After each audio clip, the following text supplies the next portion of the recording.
what I find heartening about what happened in this election cycle, putting the results aside for a moment, is that for the first time in my adult life, economic inequality was actually at the center of the national conversation. You look at the Bernie Sanders campaign, and you look at you look at what Trump ran and won on disingenuously. It was so much about the decline of the middle class, and so I think no one envisioned that a autocratic billionaire with no track record of government or public service would be the end result of that national conversation.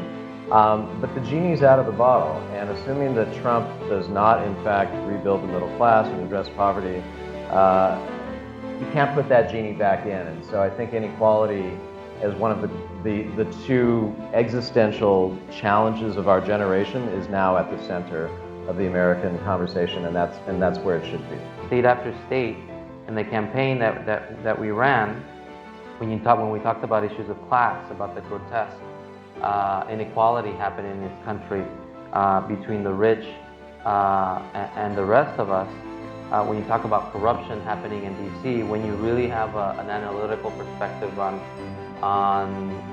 the political parties and the fact that they're not truly representative of the issues that are impacting everyday Americans, people resonate. People gravitate around those issues, and it's not just a certain population. It's communities of color. We saw it in our election, in our campaign. Youth, whether it was Latinos, Asian Americans, Muslims, even young African Americans gravitated around the election, along with white working class Americans. So as we begin to look at this national narrative that it's time to focus on the white working class, I think it's very important that this election, if one thing is learned about this election, is that class matters. Class matters, and we need to talk about class in a very frontal way because it cuts across a lot of these issues. But you need to talk about it in an authentic way.